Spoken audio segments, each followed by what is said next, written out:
And we'll be sending this recording out to all of you who registered, and also to the people that did register but aren't able to join us. Welcome. I'm Love Coach Scott Katamas. I'm here with my partner, Deborah Giusti. Welcome. And it is a very special event. Deborah, how are you feeling? This is great. You know, we've been, Mark's been with us on Saturday Night Alive for almost a year now, and we've been building up to this type of thing. And Danny has been working on this many lifetimes. So it's really exciting what's happening now. Not just what's actually happening, but the consciousness that's getting transformed in the field, in the masses. And that's really where we can all evolve forward, is raising the awareness and the consciousness. And so having this workshop with you and filling you on with what's going on with the details behind the scene by these two incredible beings is just very, very special. So we're so happy to be with you and present this to you tonight with so much love. Beautiful. So I'm going to introduce Danny. Deborah will introduce Mark, and then we will kind of disappear into the shadows and let them share. As I bring Danny on, I just want to acknowledge what an extraordinary individual this man is. He has been fighting the good fight for so long, for decades. And it seems like whenever there is a significant case where the little guy is going up against the government or against the corporation, Danny's the one representing people. And he's been doing it a long, long time.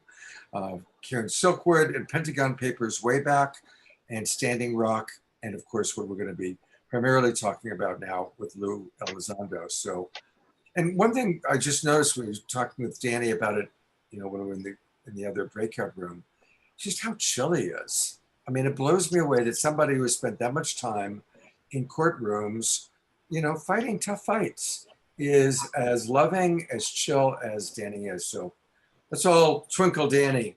We really appreciate you, Danny. Thank you so much.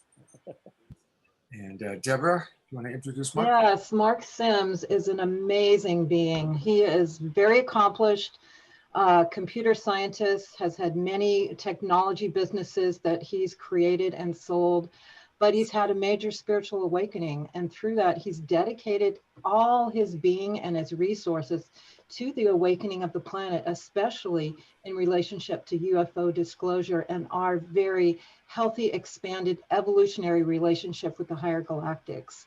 And you can tell by his bright blue eyes that he is totally soul connected. And so we appreciate him so much on Saturday Night Alive. We've had many shows that he's sponsored and he's produced and helped us bring this forward. And he's supporting Danny in this, as well as going on his own mission to really make sure this happens. The disclosure happens on a very expanded way and a very good way, as well as the harmonic convergence that he's doing again that we're going to share with you tonight. So thank you, Mark, for who you are, what you do, and your undying dedication to this, you know, amazing rising of consciousness that we're experiencing now. Thank you. Welcome. Thank you. All right. Well, Deborah and I are going to disappear for a bit, but we're going to start by asking Danny the big question. You just recently returned from Washington, D.C., where you and your client, Lue Elizondo, met with the Inspector General of the Department of Defense. Please tell us, how did that meeting go? What took place? Well, as you know, that this meeting with the Inspector General of the Defense Department, with Lue and myself, arose because when Lue resigned in protest as the head of the major Pentagon investigation group that was investigating the phenomenon of UFOs, he took with him 3 videos that became quite famous because he had gotten them declassified before he left, officially declassified, and he brought them to Leslie Kean, who's a longtime researcher in the area of UFOs, and talked with her and Ralph Blumenthal of the New York Times, and got them to write a major article that was published by the New York Times, and they released on the internet these videos. And so what happened is right away, certain elements inside the Defense Department started issuing public statements saying they don't know what he's talking about. There's no such thing as any investigation going on in of the UFOs in the Pentagon. UFOs aren't real. You know, it's all swamp gas and, you know, lighthouse lights reflecting off in clouds. They went through the same old routine that they've been doing for decades. And Lue countered with sort of a major media campaign being conducted through the To the Stars Academy. He and Chris Mellon and Jim Simivan and Hal Puthoff and Steve Justice and a bunch of others came out from inside the national security state infrastructure and came together with Tom DeLonge, kind of rock star, who helped finance it. And they put together this group called To the Stars Academy to primarily release these videos and to mount a major counter campaign against the Pentagon, against the Defense Department, you know, broadcasting interviews with pilots and other people in the military and in the government. And so this kind of confrontation developed between this certain element inside the public press office of the Defense Department on the one hand, and Lue Elizondo leading the To the Stars Academy people on the other. And then the people in the press department of the Pentagon, led by this woman who's now been pretty much publicized, Susan Goff, her name was, you know, she kept on insisting about pressing this old line of the fact that UFOs aren't real, there's no such investigation, we don't know who Lue Elizondo is, etc. And so Lue contacted me and said that this was really irritating him, and that this attack on him was part of a long protocol that had been adopted inside the Pentagon and inside the Central Intelligence Agency and inside the national security state to try to denigrate and ruin the reputation of and the credibility of anybody who spoke out about this issue, about UFOs, and especially the assertion that these appeared to be coming from some extraterrestrial source. And so he contacted me knowing that I was the legal counsel for the Disclosure Project way back in 2001, that I had been a lawyer, the attorney for Dr. John Mack at Harvard University back in 1994 and 95, and that I was the legal counsel for the citizens' hearings on the UFO phenomenon that Steve Bassett had produced with others. So he contacted me in that capacity, knowing full well who I was and what my objectives were. And so we had a series of meetings, and he was satisfied that I should represent him.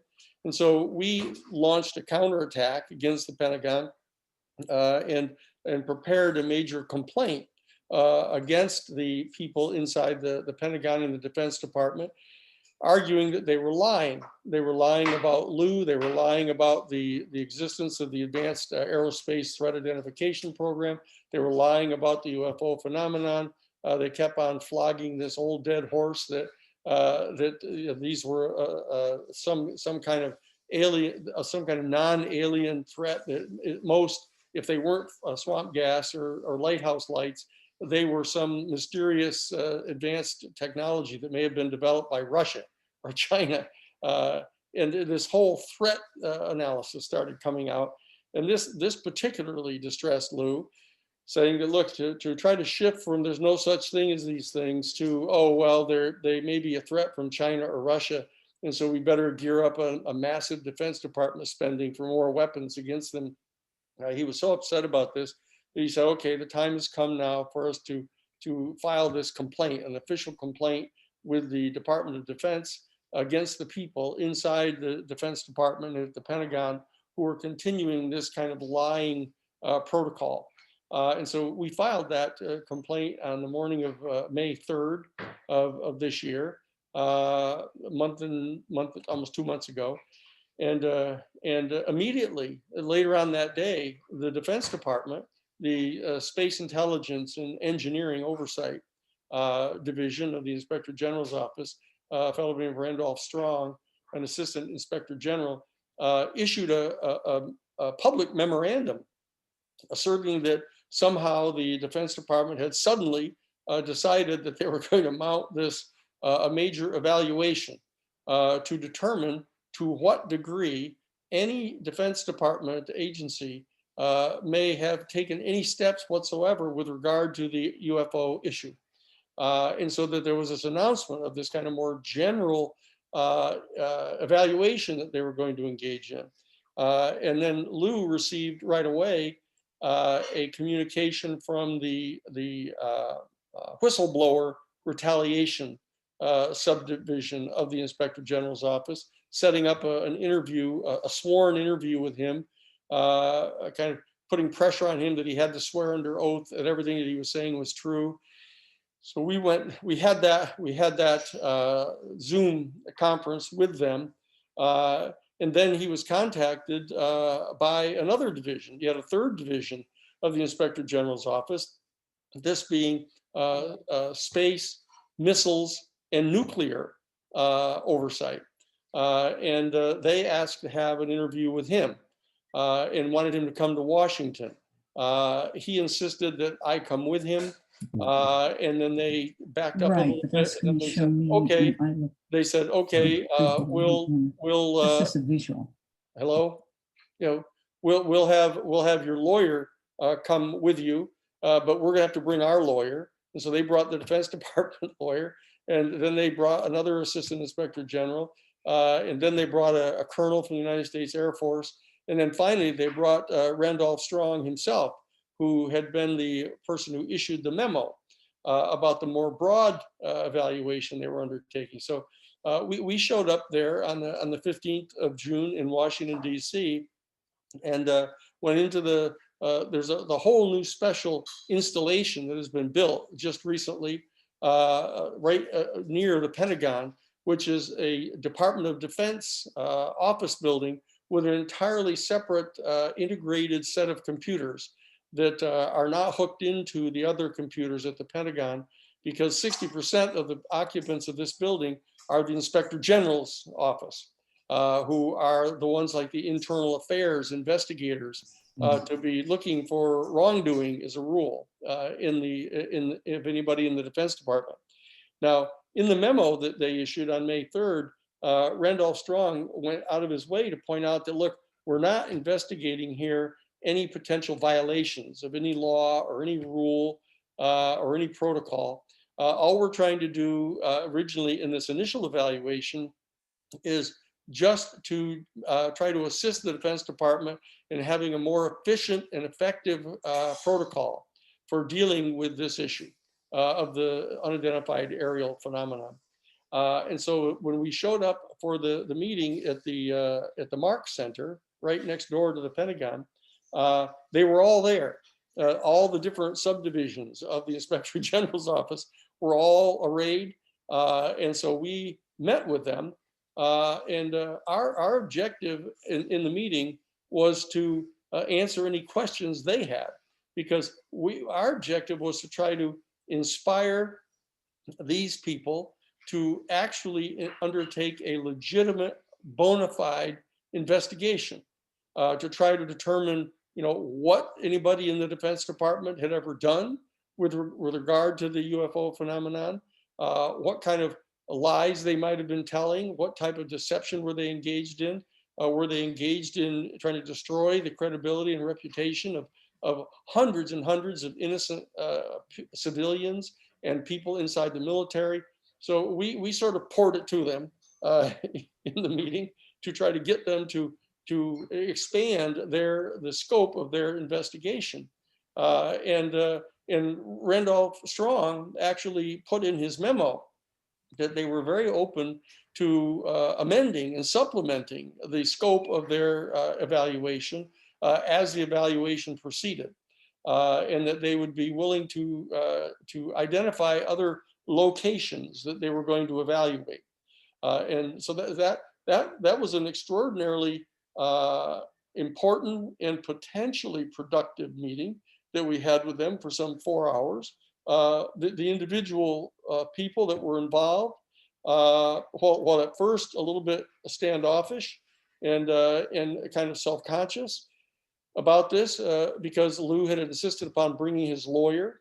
They were they were trying to go out of their way to point out that this was not an adversarial meeting, that it was a collegial meeting of trying to work together on this. We embraced that idea for us to be able to be actively involved in helping to steer the investigation, give leads to them about things that they should look at, et cetera, because we had both at the table not only Lue, who had been the chief of security for the ATIP program, the Advanced Aerospace Threat Identification Program, but he had also been the executive director of it for 8 years. And they had there at the table the legal counsel for the Disclosure Project, and Dr. Mack's lawyer, so that we had arrayed at this table a group of people who, if in fact we could come to some kind of a sense of common mission here, could come to grips with this. And I went to some length to try to point out that, look, this is all being undertaken in the context of the upcoming June 25th filing of this report that has been mandated now by the Congress. They filed a supplement to the 2021 Intelligence Community Appropriations Act, mandating that the Defense Department, the Office of Naval Intelligence, and the UAP Task Force file with them by June 25th a report to the United States Senate Intelligence Committee, giving them a briefing on what the Defense Department was doing with regard to this phenomenon. So our meeting on the 15th of June proceeded only by 10 days. The scheduled report coming in. Here we are on the 22nd now, just 3 days before this report is supposed to be coming in. So what I want to do is I want to, in the first portion of this, talk about what it is that we would hope to have done through these types of investigations. And then secondly, we'll address the issue of what might be anticipated with the upcoming report that everybody's writing about and talking about. And then thirdly, we'll talk about the felt need that we still have to basically go over the head of these people and go directly to the people of the world to promulgate this major citizens initiative to establish direct citizen-to-citizen diplomatic relationship with the extraterrestrial beings who are the pilots and the occupants of these UFOs. So that's sort of what we're proposing doing here this evening to touch upon these things. And so I'll just close off this first portion of this saying that, look, the scope of, it's important to understand that the Defense Department at this point in time has issued an official statement that the 3 videos that were released by Lue Elizondo upon his resigning from the executive directorship of the project in the Pentagon, these 3 videos are real. They're authentic. They're actual F-18 Hornet video gunship photos in video from of these phenomenon.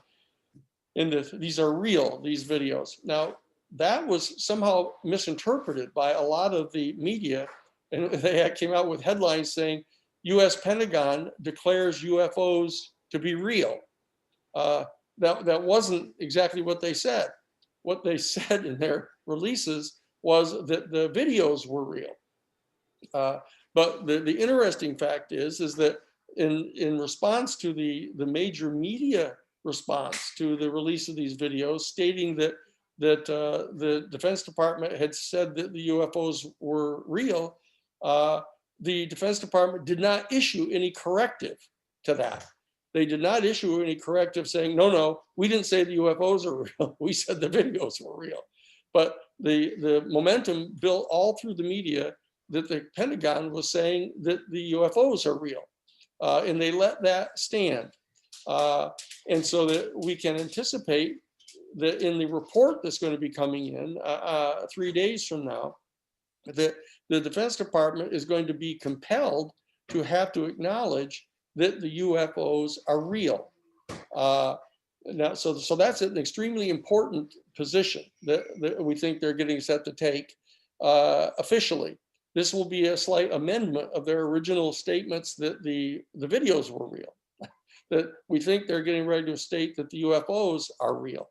And secondly, what they're going to try to assert is that this interesting quote that they've got going now is that they have been unable to find any definitive proof showing that these are extraterrestrial.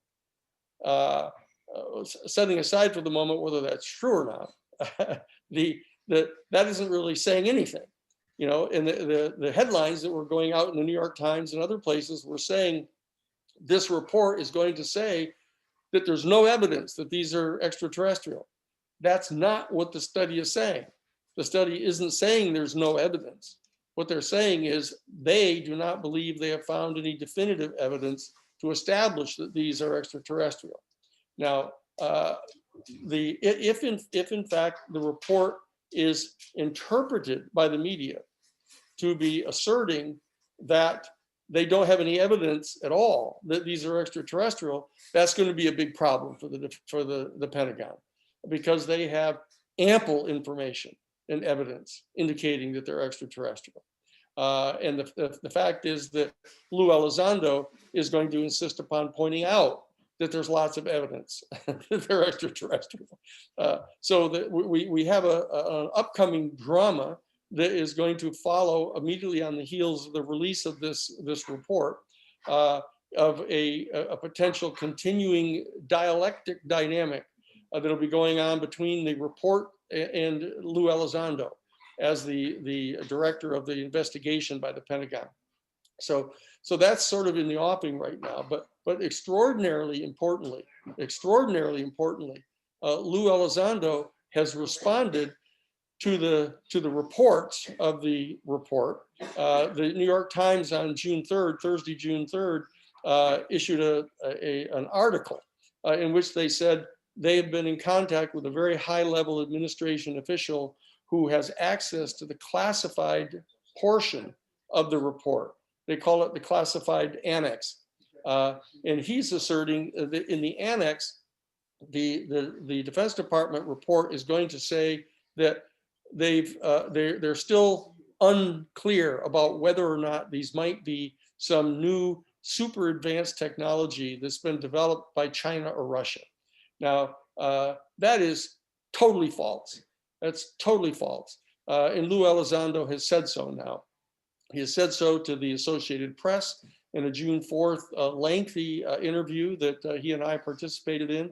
He has stated to them that the chances of these UFOs being any type of advanced technology developed by Russia or China is so absolutely infinitesimal that it disappears into nothingness. He said, because look, he said, if the China or Russia had an advanced technology of this kind, and we in the Western powers didn't have knowledge about that through our intelligence sources, it would be the most colossal intelligence failure in the history of the human family, he said. And so, and secondly, he said, very importantly, he said, we in the government have detailed reports of this technology being active as early as 1947.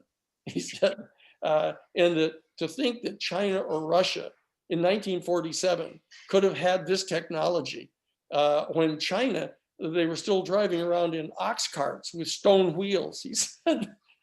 And Russia had just gotten out of World War II, in which they'd lost 20 million people, and they were tearing up the rail lines that went from Russia into Europe so they could have metal to use in their country. And to try to think that somehow Russia or China had developed this technology, which was operational, back in 1947 and 1950s, is preposterous. So Lue Elizondo, as the head of the Pentagon investigation of this phenomenon, has basically scotched entirely any type of effort on the part of this report to suggest that, well, maybe it's unclear yet. Maybe these are still have been produced by Russia and China. He has basically buried that line. So we've got the Pentagon coming out saying, well, they're definitely not ours. Now, they do not represent some sort of advanced secret technology that our United States government has developed. They're saying that in the report, whether that's true or not, they're saying it.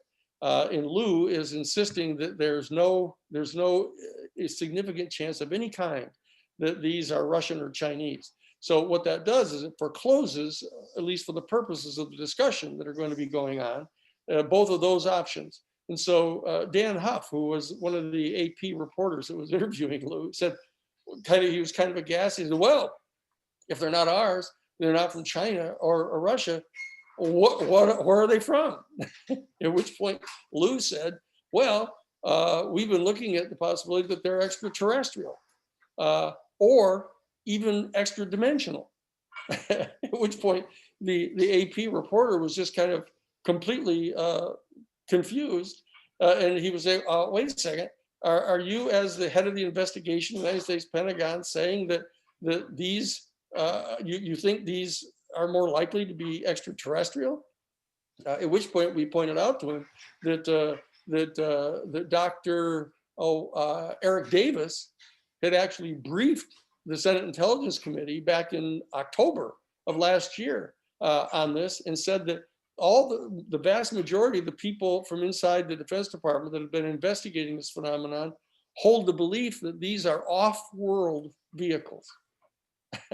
And so the stage is set right now for this report to come in, and my guess is, or my actual judgment is, that the people are still scrambling inside the Defense Department and the UAP task force inside the Office of Naval Intelligence to amend the actual report to not being stepping in a major hole here, of coming out and getting themselves trapped in some further lie about the UFO phenomenon.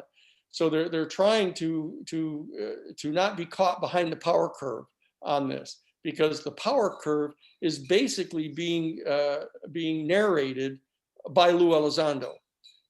He, as the commander and the head of the investigation of this for the Pentagon, is not taking any guff from the Defense Department on this. And we're trying to recruit the people from inside the Inspector General's office to join with us, to participate in a bona fide, legitimate, far-ranging investigation of the history of the activities of the Defense Department and the Central Intelligence Agency and the other Federal Bureau of Investigation, other government agencies that have been participating for decades in lying and dissembling and joining together to try to destroy the credibility and reputations of any citizens who are trying to report this to the world. So that's where we're at here on the eve of the release of this report. Now, as of today, I've gotten contacted by a number of media people that are saying that people inside the Pentagon are taking the position with them off the record that they don't even have any obligation to make any portions of this report public. And I guess they can try that if they'd like to, but I don't think any portions of this report are going to remain secret for more than a week after they put it in, no matter what they do.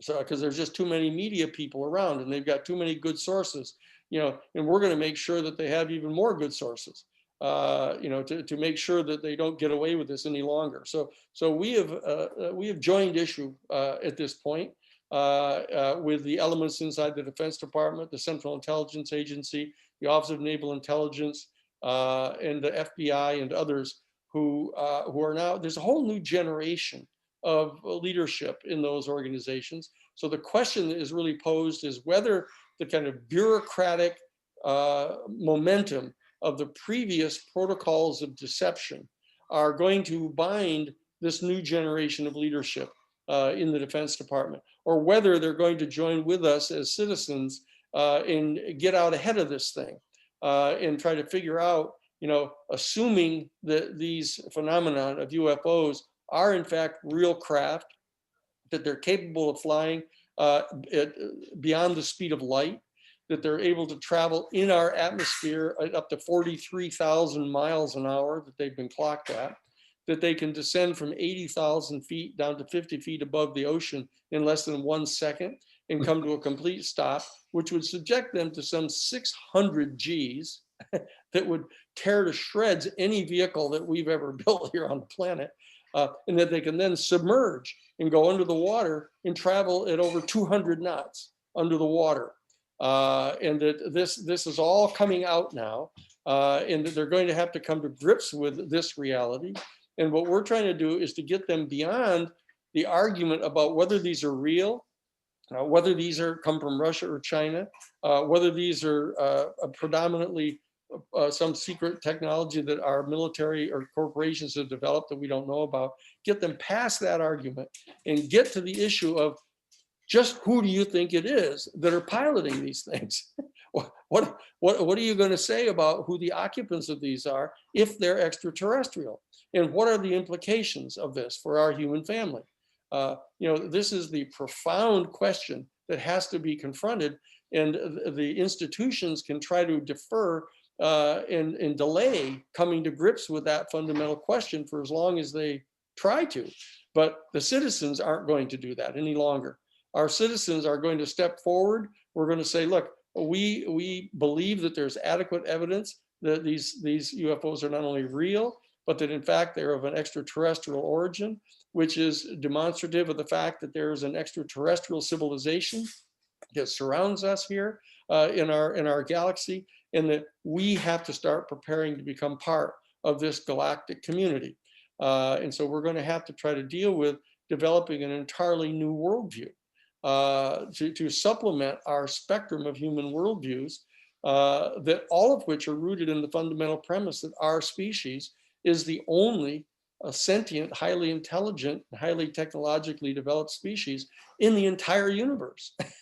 I mean, if that's not laughable, but the fact is that's been the position that science has taken, the scientific community, the university community. When I represented Dr. John Mack back in 1994, when he was dragged up in front of this faculty committee for writing a book about this issue, when I confronted Dr. Rawls, who was the chairman of that tribunal, and I said, look, whatever the nature of this tribunal is either one of the two following fact questions going to be at issue in this hearing?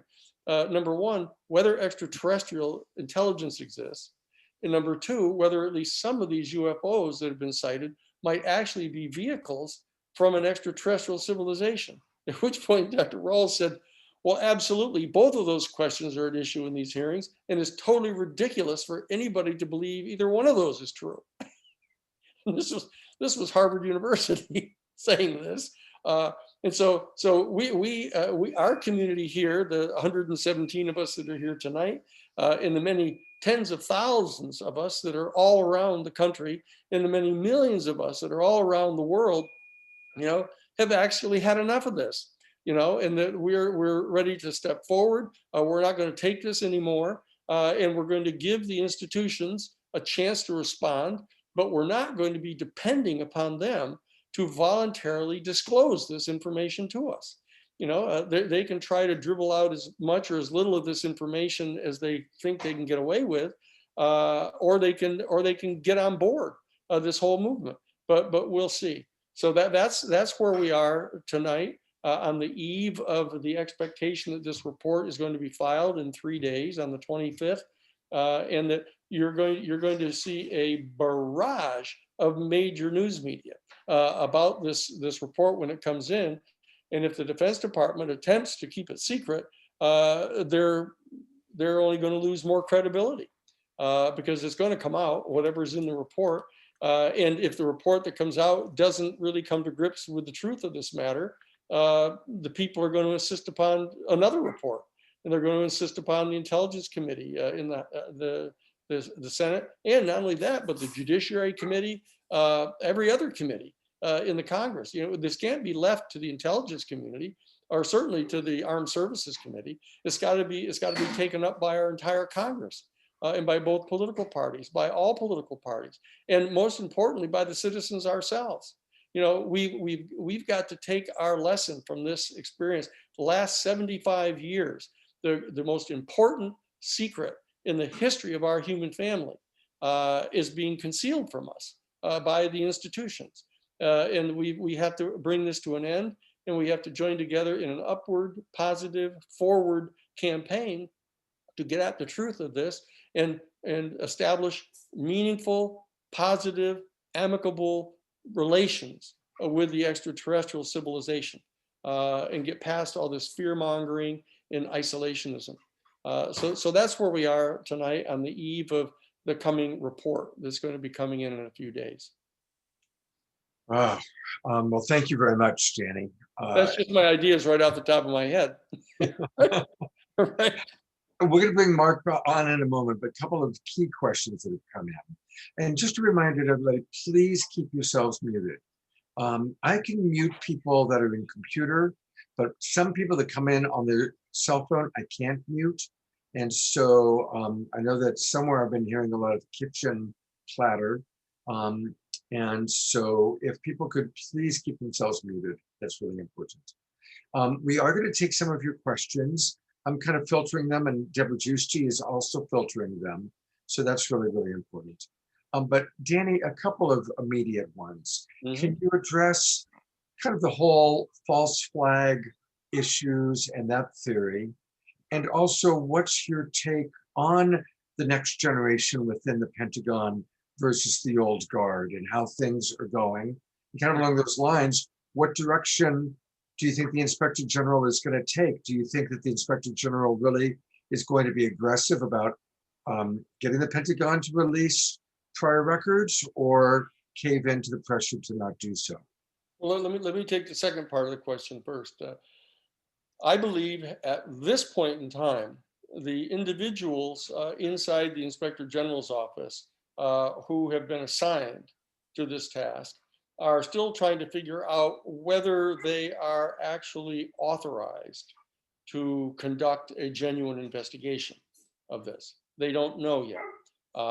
They still live under the continuing auspices of 75 years of compelled non-disclosure and secrecy about this, and so that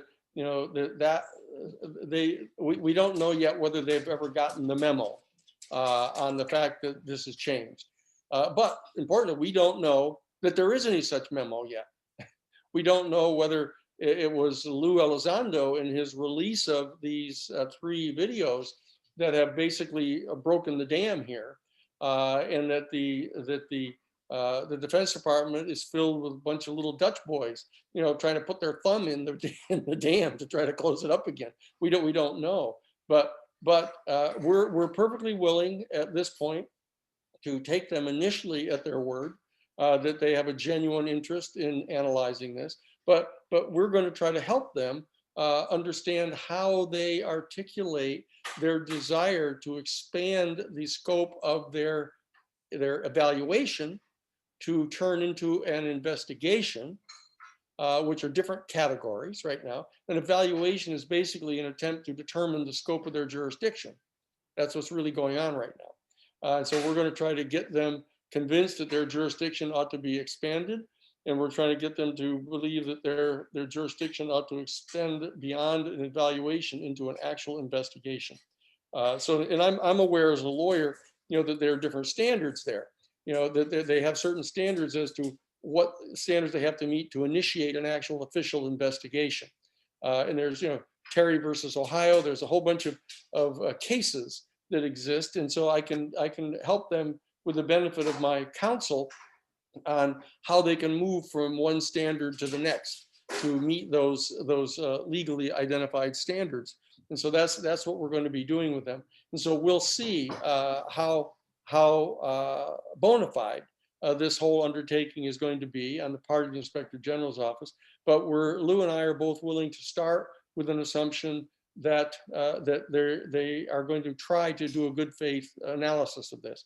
Now, people might be a bit surprised at that about me because of all my 50 years of litigating against the national security state and operating on the assumption that they've been duplicitous and deceitful and even criminal, in fact. But I'm willing to grant to a new generation of people inside the Defense Department a potential change of heart and change of mind. And I know that some people will rush to try to ridicule us for that, but I think that that there's a limited amount of time that I'm willing to engage in that assumption. And I dare say the people in the national security state are perfectly aware of the limited amount of time that I'm going to give them to do that. But we'll see how that develops. But for the first part of your question, which is sort of a slightly different question, and that is what about the different elements within the community, our community, the UFO community, that are frightened and fearful that this spate of increased UFO sightings and this apparent willingness of the Defense Department to acknowledge that the UFOs are real, et cetera, is just a precursor for a major false flag, fake alien invasion, and that they would utilize this to try to do two things. One of them is to garner vastly more amounts of money to their defense budget to build a whole new generation of major weapons to allegedly protect our planet against an extraterrestrial civilization. Well, on the face of it, that's preposterous for the Defense Department to take a position like that, because when a civilization has craft that can travel beyond the speed of light and can travel at 43,000 miles an hour inside our atmosphere without burning up and go underwater and travel 200 knots underwater, it's not likely that we're going to come up with any great technology that is going to be able to neutralize them. And when the evidence starts building up that this phenomenon has been around since 1947, at least in 1945, and they haven't done anything to us yet, and they've clearly had the capacity to do that up until this point, short of developing any new super weapons of some kind that they might have in mind. And so the demand for that kind of a weapon system isn't real. The need for such a weapon system isn't real. And we will mount an aggressive campaign against that. And people like Carol Rosin inside our community has been engaged in a major campaign to try to stop them from putting space-based weapons in space, ostensibly to protect us against some extraterrestrial forces, et cetera. But there are others who are articulating this concern unto a fear, unto a desire to state a state of emergency about this issue, that this is all a precursor to a major fake invasion to be staged by our military and our defense forces, utilizing back-engineered technology that's been recovered from some of the crash sites, et cetera. My position has been quite clear on that, is that I not only do not believe that that is true, I believe that it's not true. And I've been very clear about this. It's not that it's beyond them to do that. I mean, there are elements inside the military industrial complex that would be perfectly happy to develop such a plan, but they're not going to deploy that plan until they run out of other enemies. They haven't run out of terrorists to deal with in the Middle East. They haven't run out of even Russia as their potential adversary. We're still complaining about them having stopped us from taking over the Ukraine, and closing off their sole warm water port, in Crimea. The whole Republican Democrat coalition has framed that in terms of them being an aggressive invading another country, whereas the United States was actively engaged in recruiting every single one of the republics all along the western borders of the Soviet Union into NATO. I mean, it was anybody who has a political IQ above room temperature will recognize what it is that was going on there.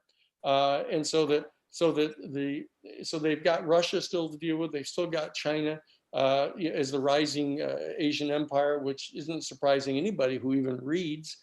This has been underway by China for decades. And in fact, Samuel P. Huntington, at the very end of the Cold War in 1992, wrote a major article for the Council on Foreign Relations in their major magazine, Foreign Affairs, advocating that we all start girding our loins to get into a long-standing confrontation with China, the new rising Asian empire. So, they've got plenty of things on their plate to justify massive military expenditures. So it doesn't make any political sense or military sense or even budget raising sense for them at this point in time to deploy such a false flag operation. Now, the fact of the matter is that some of the people that are promulgating this theory that this is all this spate of UFO sightings and publicity about it and everything is just a precursor for a false flag operation. I think they're operating a little bit out of what we used to call in the Jesuits first fervor. They've come to discover there is such a thing as false flags, and they didn't know that before. I mean, I've known this for like 3 decades, but they didn't even know what Operation Northwoods was. It was planned back in 1960 by the United States military to try to stage a false attack, dressing up Cuban refugees as Cuban military and attacking people in Miami. I mean, this I've known about this for 40 years almost. So I'm very familiar with this entire history of false flags, et cetera. But some people are comparative newcomers to this, and they've discovered that this actually does happen, that there are false flags, and that our United States military have been engaged in promoting and promulgating these.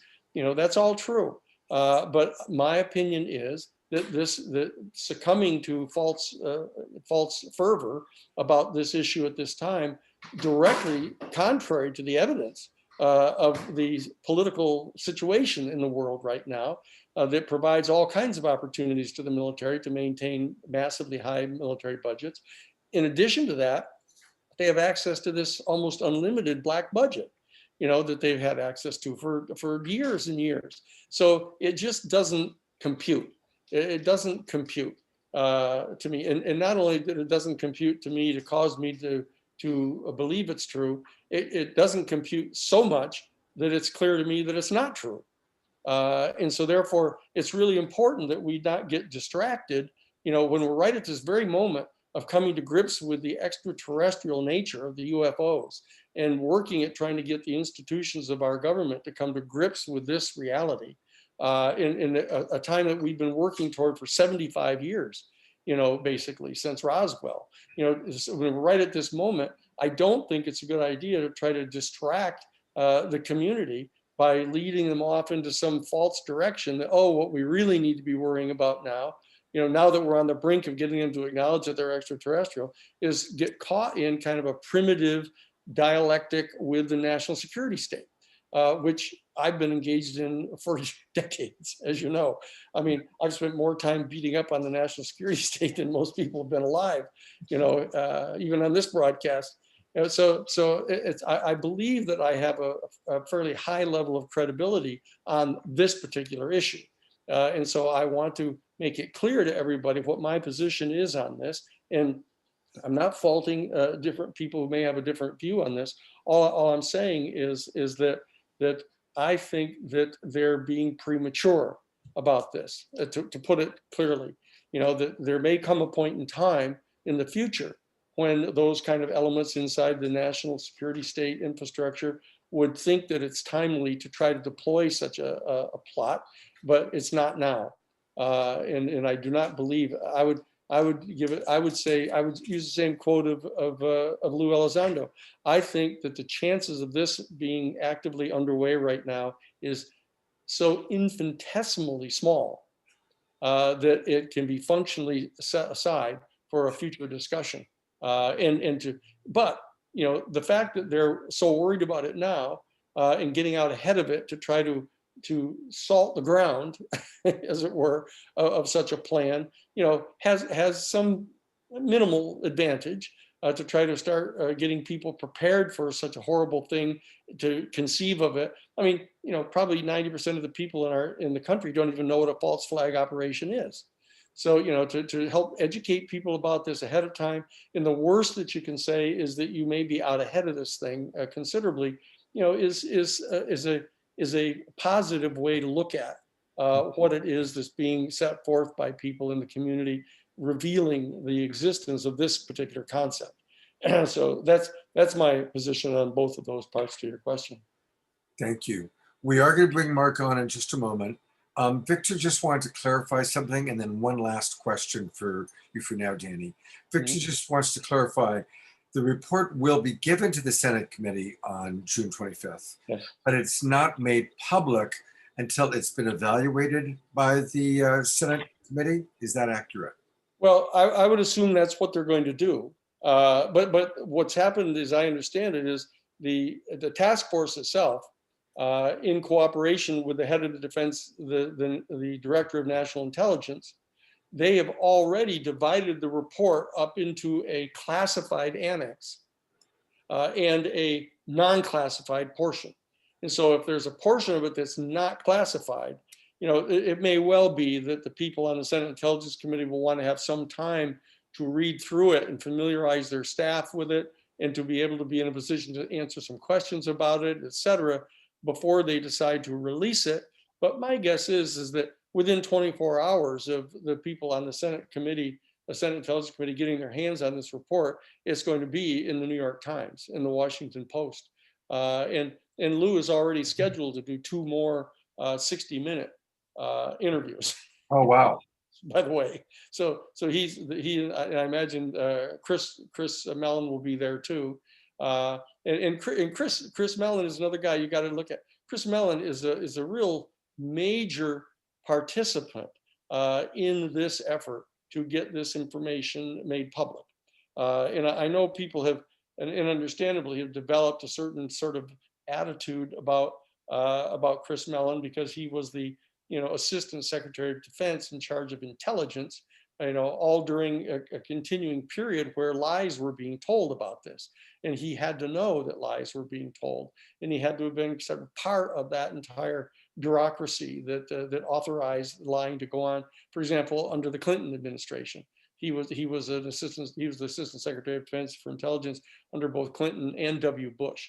So people have a residual resentment to Chris because of their assumption that he participated in those type of decisions, and so that's hanging over him. But he knows that. I mean, he's aware of the fact that he's going to have to overcome that. All grown-ups have to live down some of their earlier mistaken judgments in the past, and he may well believe that it was a proper judgment to make at the time, but he has changed his mind about that now. And so what we want to do, as I say, to remain upward, positive, forward in this entire movement, we have to try to bring on board everybody that we can when they're ready to be brought on board, and not continue to beat them up over the fact that they've made bad decisions in the past. Now, that's as far as individuals go. As far as the United States Central Intelligence Agency goes, you shouldn't believe a thing anybody says from the CIA, because the whole institution exists for the purpose of lying and dissembling and mounting covert operations to deceive the American public and to promulgate and foster and promote the interests of major corporations around the world, for the United States. And therefore, they are inherently, structurally, institutionally untrustworthy. And as long as a person remains inside any of those agencies, you can't believe a word they say. And the reality is that even most of the people that come out of the CIA, you can't believe what they say. Yeah. So you just zero them out, in my opinion. All right, I'm going to bring Mark Sims back up. And there's so many wonderful questions that have come in. And so kind of summarizing some of the major themes. So this is for you, Mark, and for Danny. People are asking, okay, well, what about citizens diplomacy? What about bypassing the government and really creating our own direct communication. So several people have asked variations of that question, and I think that's applicable for both of you. And certainly at some point, Danny, maybe you might want to talk more about what Carol Rosin and the people of Russia, not the government of Russia, the people of Russia have been doing, because that's certainly, I know, something you're very aware of and is very beautiful. But Mark, you're on board, and wherever you want to go with this next. Okay. Well, yeah, the Citizens Diplomacy Initiative is something that's very near and dear to my heart, and I know to Danny's heart as well. It's a subject we've talked a lot about for a long time, and it's evolved over the years. Originally, this very topic came out of our discussion when I met Danny back in 2015, and he shared with me the vision that he and Dr. John Mack had developed together, establishing an organization for ultimately bringing this issue of diplomacy, citizens diplomacy, front and center. And so when Dr. John Mack tragically was killed in 2006 in an accident, Danny and his plans had to be put on the back burner for a while. So when I met him, that was 9 years later in 2015, he presented to me this idea of establishing the New Paradigm Institute with the idea of trying to engage with progressives in the theological theater, primarily academics, progressive academics in the various faiths, and engaging in them in a discussion about the theological and philosophical implications of the fact that extraterrestrials exist. And it was all in an effort to just prepare the human family for this inevitable reality, because it is very real, and it's important now. And I think one of the issues that makes it urgent in a way like never before is the fact that we have become an existential threat to ourselves. And that threat is directly related to this kind of policy of maintaining the status quo, especially with the fossil fuel industry and dirty power production, and the effects that has on the environment and polluting the environment. And one of the key messages from the ETs, from witnesses for decades, is that we have to take better care of our planet, that the way that we treat the planet is unsustainable. The way that we generate energy, both with fossil fuels and nuclear power, is dangerous and is not sustainable. And so, the problem is our government, not just the American government, but governments around the world are run by corporate interest ultimately. And those are the very corporations and interests that don't want to change things. So what we have to do is take back our power as a citizenry. We have the institutions and systems in place. If we don't let them decay further, we need to take back our power and use these systems and institutions of democracy that have been established, and use them to make contact. And obviously they have technology that might be helpful in our crisis of polluting our planet and climate change and these other things. It's pretty clear for anyone who's done any research on this area to know that technologies that have been invented and attempted to bring to market, those inventors have been either their technology has been purchased and to only never been seen again, or they've been threatened, or otherwise discouraged. And in some cases, they've been killed. And so that makes it difficult for somebody who wants to help the world through better technology and clean energy to come forward with this. When you see this, this pattern and this long trail of cautionary tale inventors who've never been able to bring to the public their inventions. So this really is at the heart of the issue of a citizens diplomacy initiative. At the Harmonic Convergence this year, which is going to be July 4th, Independence Day, to July 14th, which is Bastille Day, these are the two most important days in human history relating to sovereignty and democracy and the individual's right to have a say in public policy. It's no accident we're doing the Harmonic Convergence between these two bookends. And we're going to explore this question: how do we establish and organize a meaningful, lasting citizens diplomacy initiative? How does that happen? And I don't have all the answers. I have some ideas that I think are incredibly important. And some of these ideas aren't even my own. They were given to me by, some higher power, some dear angel of mine, anybody who knows my story. And I will give credit where credit's due. I think some of the keys to a strategic initiative to make a citizens diplomacy initiative effective. But I don't think I have all the answers to that. I think Danny has some wonderful ideas. I want to give him a moment to talk on this issue. We've been talking about this for years, and so I know some of the things he's going to say. He might have some new ideas, but we also know that there are other people in the community that have important things to share and ideas to suggest. As well as people here today who are just listening in. There may be those of you who either have been contacted or have been thinking about ways to create a meaningful citizens movement for disclosure. And so that's what this Harmonic Convergence is going to be about. 11 days dedicated and focused on how do we do this?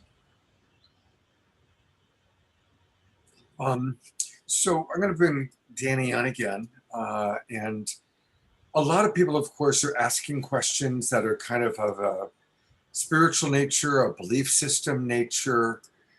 And one of the things that I've kind of come to believe is that we sometimes need to differentiate between our own beautiful personal experiences, and obviously many of the people watching and that are with us today have had experiences. Some of them have had interdimensional experiences, lucid dream experiences. Some have seen amazing things.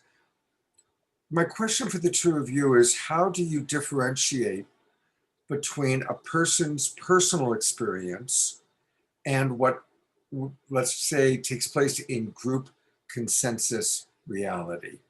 Because that seems to be a really important area for us to navigate. Our own personal spiritual or archetypal experience is very real and very precious, very important.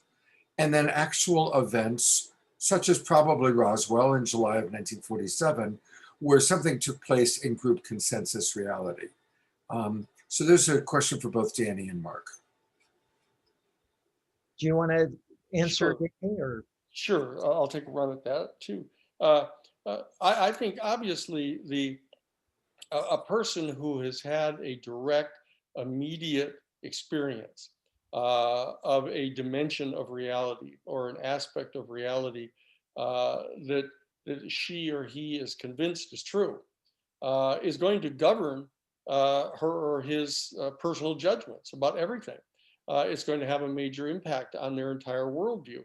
If something that they've seen and experienced is contrary to the consensus narrative of truth, they're going to have to shift into another perception of reality. And those individuals, of which there are a growing number, are obviously going to be participating in this particular endeavor. And a lot of their counsel is going to be very important to us, because we'll try to figure out why it is that they've been contacted, what has been their response to the contact. For example, are they continuing to have regular contact experiences with these extraterrestrial, extra-dimensional beings? This is how John Mack and I were working at it back in 1994 or 95. What we had done is we had encountered a not insignificant number of individuals who were having repeated contact experiences. And that they were very credible, highly credible witnesses, highly credible experiences that they were having. And so John hadn't quite thought about this, but it occurred to me. I said, wait a second, if we've got people who you're in direct communication with, who have regular contact experiences with beings who report to them that they're of an extraterrestrial origin, this is a great opportunity that we have here, because the fact is that many of the people still, when they first start having one of these encounter experiences, they can tell when they're getting ready to happen. They can tell that something extraordinary is happening. The hair will start standing up on their arms and stuff. They'll get this kind of feeling that they're encased in some kind of a vibrational frequency of some sort. So that they're aware of this. But the problem is that because our human species has been so used to, over the millions of years of our biological evolution, we have such a built-in system of survival that our body recoils unconsciously, reflexively, in the face of something that is completely new and completely foreign. And so what we had to do first is we were trying to help get some of these people over the immediate reaction they have every time they have one of these experiences. That is, as soon as it starts to happen, they become terrified. Their body gets frightened, and of course, when they get terrified, they get angry to try to overcome it, and they can actually become fairly dangerous. I mean, we as human beings are a pretty aggressive species. And so that there have been lots of accounts that John Mack had, that people who had these regular experiences would like throw things at the UFO people. They would hold on to furniture and make them drag them out of their room, and they would kick at them and punch them, and and these UFO people, what they would do is they would freeze them. They would say, okay, if that's what you're going to do, we're just going to zap you here. And so the people then became frozen, and that terrified them even more. I mean, it's like being locked in a coffin or something. You can't move, you can't breathe. And so the terror that the people were experiencing was compounded by the fact that they were getting frozen like this. And so John and I had a long set of conversations about this, and what we decided to do was to have a few of his regular contactees that we found to be the most credible get trained by Stanislav Grof. Through the holotropic breathing exercises, so that they could actually get centered and get really calmed down, and they could get control over their autonomic nervous system that kind of has this instinctive, unreflective reaction to something so completely alien, if you will. And so we began that program, and when we had some really good success with it at the very beginning. For example, one of the women who used to have this terrible reaction to them, she got so mellow that the next time that they appeared, as soon as the hair started standing up on her arms and the hair on the back of her neck, she started doing the holotropic breathing exercises. And so when these ETs manifested in her room, she was very calm. And they were in this kind of crouching position, getting ready to have things thrown at them, and have to zap her. And they said, oh, wow, look at this. She's really mellow. And she was very friendly and very amicable, and had conversations. And for the first time ever, they took her to see her baby that she had found herself, after one of these abduction experiences, found herself pregnant. It was totally positive. She hadn't had any kind of sexual relations with anybody, that she knew of. And she went to the doctors, and they confirmed that she was pregnant. And then 4 months into her pregnancy, she had another abduction experience, and she wasn't pregnant anymore. And so she had not failed to remember this, and it was in the back of her mind. It was part of why she was so upset with these beings, because she was sure they had done this.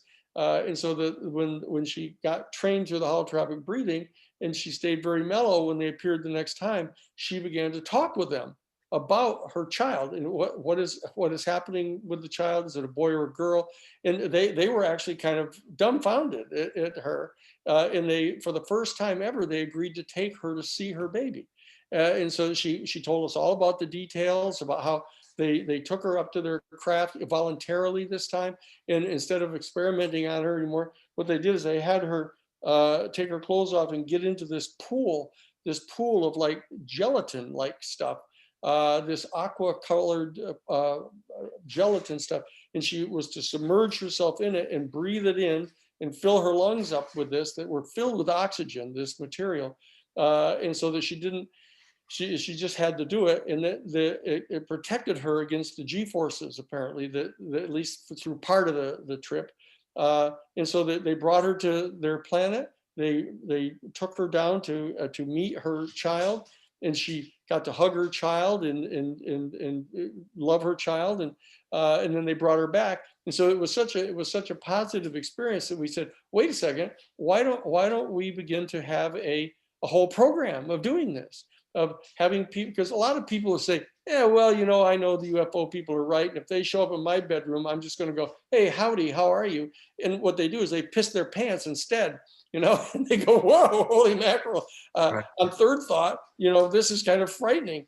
And so what we'd have to do is try to talk to people to get them to go through the training with Stanislav Grof. And we're going to try to recruit a whole diplomatic corps. We were going to have this little kind of secret program going on of having a diplomatic corps of these regular contactees.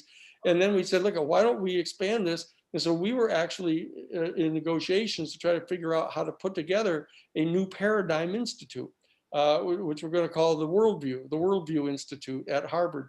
And we're going to try to purchase the Litauer Center, which was the old government building between the law school and the college, and have an institute there to train people to go into a full scale kind of diplomatic training program there. And when John was unfortunately killed.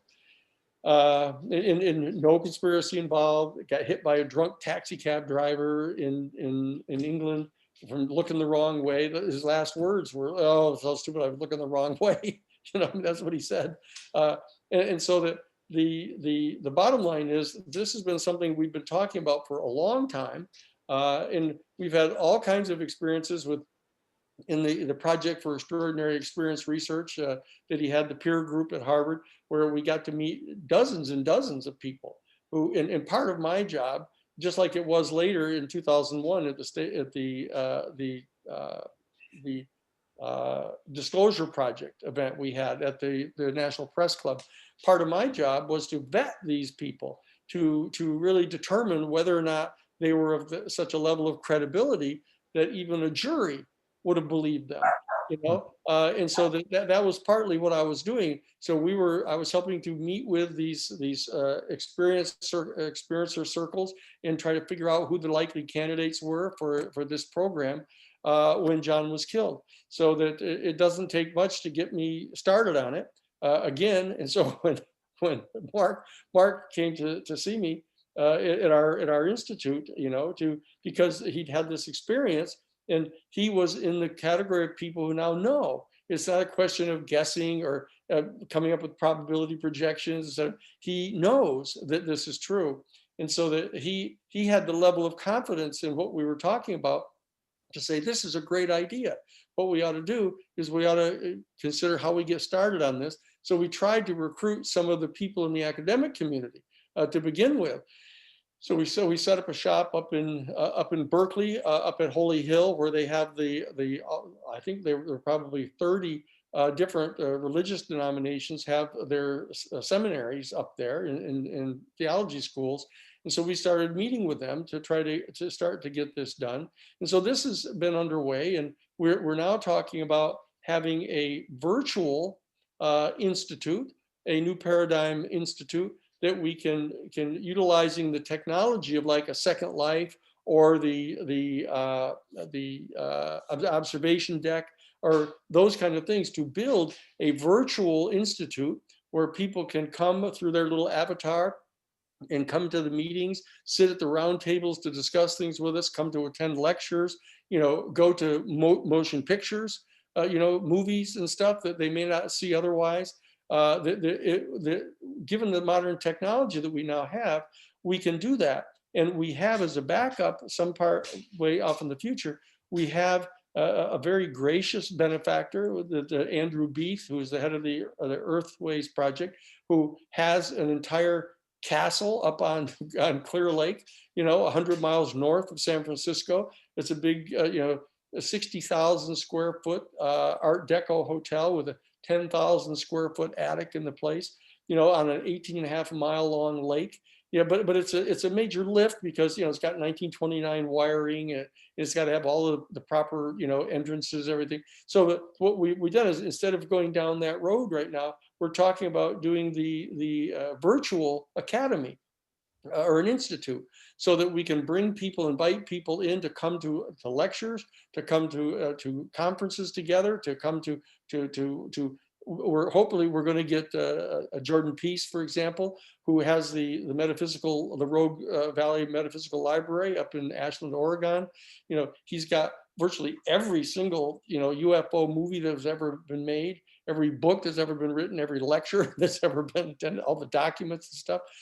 He's got them there, and so that we're going to hopefully have him have a part in this, where he's going to be able to provide that digital information to everybody. So there's like a library where people can come to do their research. So this is what we're talking about now, but a very real part of this New Paradigm Institute will be training an actual professional diplomatic corps to reach out and establish direct communication with the extraterrestrial civilization through the CE5 activities, et cetera, which Mark will go into some detail on here. But most of you know about these things, the 116, 17 people that are here tonight, that know about this, and Mark will carry you along on that if you don't know about it yet. But this is the plan that we have in mind, and we have a fair reputation of being able to carry out our plans because they're realistic and they're grounded. And we are trying to engage the mainstream on what we're doing. We used to go into the courts all the time. We now are going to the court of public opinion on this through the major media, such as our meeting here tonight. And we're in the process of recruiting you, in case you didn't notice. Up to this point. This is really powerful, everybody, because you are the ones that are most interested to track what Danny and Mark are doing. Because it is time for us to create a diplomatic corps, and Mark and Danny are doing it, and how blessed we are to be on the ground floor of that. So with that, Danny, thank you. I'm going to give Mark some time. Let's all give Danny a big twinkle. Thank you, Danny, for just amazing information and very valuable. And Mark, I'm going to give you a chance to kind of share a little bit more about the Harmonic Convergence 2021. But also just a follow-up question to what we were talking about, because you did have this life-changing experience, and you went from, somebody who was, having a traditional life, if you will. You had your incredible experience. It shook you up. It was not the easiest thing in the world to integrate. It shook me up, all right. Yeah, and that's the thing to remember, is that when people have these big experiences, it's an existential crisis. Everything that, it changes things. And you've gone through that process and now have really dedicated your life to this mission. So share with us maybe some of the steps that you would recommend to people that are having increasing awakening, and the challenges that come with that, relatives or people who think that they're crazy or don't buy into it, and the judgment that can come with that. And then, of course, tell us more about the Harmonic Convergence and how we can all participate. Okay. So there's three main areas in that set of questions that I'll focus on. One is my personal experience and transformation. I was an atheist back in 2012. I had been an atheist my entire adult life. I was hardcore atheist. I was a member of a national atheist organization called the Freedom from Religion Foundation, started by Dan Barker, who used to be a reverend, wonderful man, very good man, and members of that organization included Ronald Reagan's son, who's a prominent member. I'm a lifetime member. I paid my original dues back in 2008, made me a lifetime member. Never thought I would change. And then I had my experience. And the reason why it so profoundly changed my beliefs on death and the afterlife is because of this, world-changing view, this experience of having been effectively taken out of my body into somebody else's body, which I learned was a past lifetime.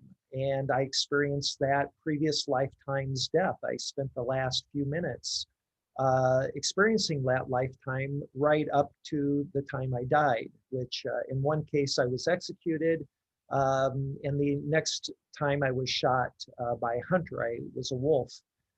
So, through these experiences, they're pretty compelling to when somebody who's taking you through that experience is telling you that there is life after death, and there's a whole modus operandi to the way that we evolve consciously and develop spiritually to be to ultimately to go to a next major phase of our individual and collective evolution.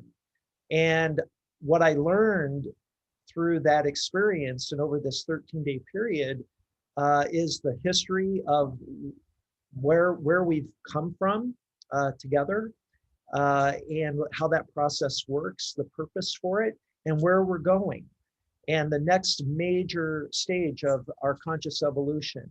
And we're on the cusp of this. And so I feel a bit like a bringer of good news, because I just want to assure everyone that the contact issue, the purpose of making contact is deeply rooted and connected with our awakening, this thing that's often referred to as the spiritual awakening, or the next phase of our conscious evolution.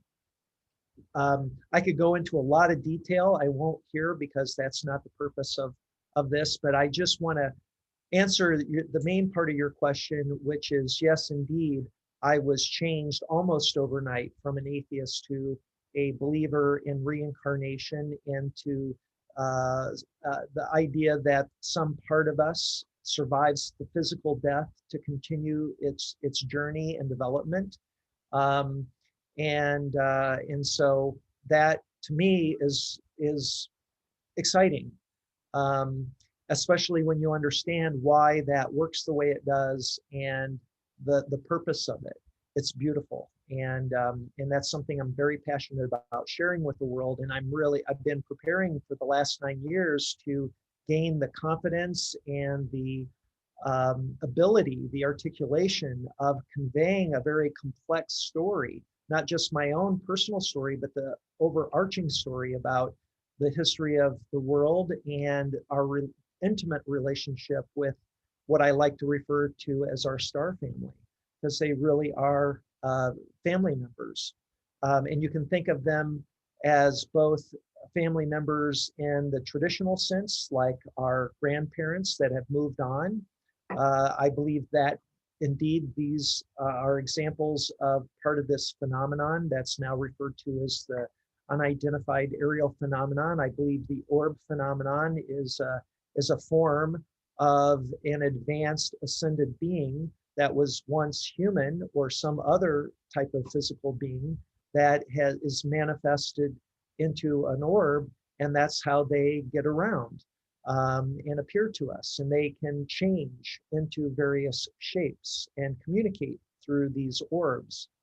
And then you have these family members that aren't as directly related to us, but have had a hand in our evolution and have managed our growth and development as a species and all species on this planet. And so that's a part of our story. And so that to me is very exciting, being aware of it and being able to share that with people who are interested in that topic. And when what I've learned since 2012 is you got to be careful what you share with people. You got to know your audience. You may share this kind of stuff with one group of people and they're like, eating it up and very much on the edge of their seats and excited by it. And when you tell that same story to a group of psychiatrists who are evaluating your mental health, it can have terrible consequences that I've experienced. So, know your audience. The second thing I'd like to talk about is the importance of contact. I said it before earlier that we have reached a point of our collective evolution on this planet, both intellectually and technologically, that we have become an existential threat to ourselves because we have outpaced our spiritual development. And we've become a danger to ourselves. We're like children with a loaded gun or children with an atom bomb. And that is scary because with the proliferation of weapons of mass destruction in these other countries that don't necessarily have our best interest in mind and have what I would call a dangerous worldview and perception of reality, they could harm a lot of people and the planet. And this isn't a problem that's going to go away without a concerted effort to deal with it. And I think the United States is in a unique position to set an example on policy, on international policy on weapons of mass destruction. And one of the ways that we can set an example is by doing it ourselves. We have to eliminate these weapons of mass destruction, specifically nuclear weapons. They are not a good idea. And this is something that the ETs have been telling us for decades, ever since the atom bomb showed up on the scene back in 1945. Magically, all of a sudden, there was a big increase in UFO cases and encounters with these pilots of these craft. And what they were telling witnesses, contactees, is, hey, this is dangerous stuff. You should stop. And so we need to take heed. That's been good advice. And it points to the fact that would be something that a extraterrestrial would say if they had our best interests in mind. And so this is, to me, an indication that they are worried about us. They do care about us. This question, are they malevolent? Are they benevolent? Is there both? Are there multiple factions, multiple races that are competing with one another? Some want to take advantage of us and possibly eliminate us to take over our planet, or worse. And then there's the good guys fighting for us and behind the scenes. I have my own opinion on this. I've studied it to great length, and I will eventually come out and share what I believe, but I think it's premature at this point. It will derail the discussion. The main point is, it is time for us to make contact for our own benefit, for our own health and future, and they are ready. And I believe that they're operating on the prime directive principle. That is to say that they will not impose themselves on us until we ask them and give them permission. And that permission will come in the form of a citizenry of the world reaching some kind of critical mass in numbers and collectively reaching out to them with a a message that we've all agreed on and that we're presenting to them as a collective, as a significant percentage of the human family. And I think, that we could have discussions about what is that number. I don't know what the number is, but it's probably more than 100,000.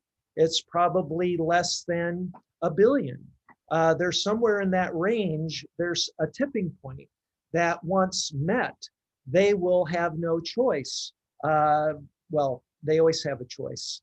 I would go so far to say as they would feel very comfortable that enough of us have reached out to them and in an act of friendship and bilateral, mutual, respectful contact for them to respond in some way that's very obvious to everyone that's paying attention, that they're there and willing to engage in a dialogue with us.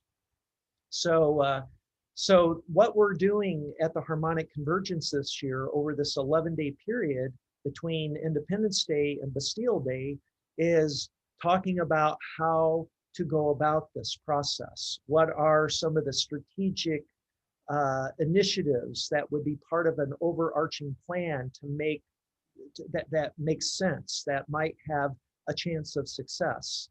And I have, I think, a few really good ideas, but I don't claim that they're the best ideas, but I want to present them to a body of people who are, like myself, very passionate on this issue, who have been involved for decades researching this, who maybe possibly been in contact and have value and information to share that could inform us on the best approach on this. And then from there, once we have all the best ideas on the table, we can kind of put together a plan and chew on it and debate it and then present it and act on it ultimately. And so that's what we hope to do over this 11-day period. We want to bring to the table amazing people like Whitley Strieber, one of the most famous contactees and abductees in history, in human history. He's written prolifically about his experience. He's been across the whole spectrum from the beginning, where he was traumatized.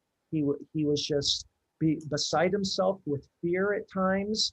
And now he looks back on his journey and feels he's been blessed by having been an early contactee, and now understands the bigger picture and what's about to happen. And his new book, New World, is one of the most important books I think that's ever been written on the real story behind the UFO phenomenon and the abduction phenomenon. And I cannot recommend a book more than The New World, and that's my personal favorite. There are many great books, but that's one that I highly recommend if people really want to know who they are and what their relationship is to us and why they're so interested in us and wanting to be a part of this next stage of our conscious evolution. Read that book. He has got it nailed. We've got people like Richard Dolan, an historian on this, probably one of the best that's ever been. He's going to be involved in this discussion on roundtables discussing it. He's going to be presenting on issues related to this question of establishing and organizing a citizens diplomacy initiative. We've got Ray Hernandez, who's the founder of FREE, this amazing think tank and research organization that's been interviewing and collecting data from contactees, abductees, people who've had near-death experiences, out-of-body experiences, all these seemingly my dogs are in front of me playing, so that's what that noise is. Anyway, he's collected 5 years of data along with his colleagues, scientific data that they've analyzed and are now presenting for the first time in published books. And back in Laughlin just last week, he was presenting the findings of this data. Just amazing information and data that can inform us on the nature of this phenomenon and how we might approach making contact in the most effective ways. And so, so we're going to have him. I'm hoping that Mary Rodwell will participate. Barbara Lamb, Linda Moulton Howe, I'm engaging with her. I think she's on the edge of joining this 11-day event and participating. We've got Don Schmidt, the foremost expert on Roswell, July 8th, which is 4 days into the harmonic convergence. We have the anniversary of Roswell from 1947. He is going to be presenting on Roswell. We're going to have Harry Drew, who's an anthropologist and archaeologist who studied the Kingman UFO crash and recently published a book, very well researched. He's going to be presenting. We're going to have, hopefully, I'm waiting for a confirmation from Dr. Lynn Katai, who's the foremost expert on the Phoenix Lights incident in Phoenix, Arizona. She's done a movie on that topic that's been seen by millions of people. We've got Grant Cameron, Victor Vigiani, who's one of the co-founders of the International Coalition for Extraterrestrial Research. Their mission statement is to establish diplomatic relations with extraterrestrial intelligence. They're an international organization based out of London. We are collaborating with them, joining forces with them and other organizations around the world. So this isn't just me and Danny. There are others that are like-minded citizens of our international community who feel that it's imperative and that we have an obligation and a responsibility to reach out as citizens and bypass our governments because they've dropped the ball. They no longer have any credibility. We can't necessarily trust them anymore, at least a significant portion. So we need to engage them directly, and they will engage us directly, both individually and collectively. I'm absolutely convinced of it. I've done it many times. Just last weekend at Disclosure Fest in Chatsworth, north of Los Angeles, I led a CE5 meditation with 50 people. We had multiple ships arrive. We videotaped them. We asked them before 11 p.m. arrived, we asked them to show themselves in a special way at 11:11, and right on cue at 11:11, a bright ship passed right overhead. We filmed it. We got like 3 different cell phone camera angles on this ship. And then right above us, it dimmed down and disappeared. And it was not a satellite. It was not an airplane. It was way too bright. It was caught on iPhones without any night vision assist. And you can very clearly see the moon and this right next to the moon, this ship going right past it. And you can't, you're not going to be able to film a satellite with an iPhone at night. You're just not going to be able to get the lighting. And you can see some of the brightest stars in the skies just barely visible with this bright dot in the middle of this. So, I've done hundreds of CE5 meditations. It's just anybody who wants to have a first contact experience of that nature, just do a CE5. But we can come together and do this en masse and have amazing results from this. And I believe that can gain the kind of momentum that would be necessary to gain the attention of the world. And that's what I hope to do. Wow, it's beautiful, beautiful. I'm going to bring Danny back on because there's, again, so many questions that people have. And I'm going to actually read a quote from John, who I think is beautiful. John Carter in our chat box writes, there are 3 actors in this scenario. The humans who have no idea what reality is. The NDE people, or I'm going to add people who have had multidimensional experiences and know that there is no death of the I am. And then and the messages that we get from the other side. And then the ETs who are waiting on the other side or on the sidelines, eager to see us evolve. So with that as a thought, and a beautiful thought, I'd love to hear what Danny and Mark, how you feel, because again, John's kind of summed up a lot of the comments and questions coming in about people's spiritual perspective or belief system perspective about all of this. Well, people have heard me talk in the past about the spectrum of human worldviews that are presently operative on our planet right now. In the more mundane aspect of each of these worldviews, we see our community, when confronted with a major public policy set of decisions to make, that we tend to divide ourselves into these factions that have been identified by sociologists. And the political manifestation of these different worldviews is authoritarian at the extreme right end of the spectrum. And as you work your way from the right to the left, they're authoritarian, then reactionary, conservative, moderate, liberal, progressive, and utopian. These are the kind of operative worldviews that people function under here on our planet. And it's clear to me that there is an entirely new worldview that has to be developed here.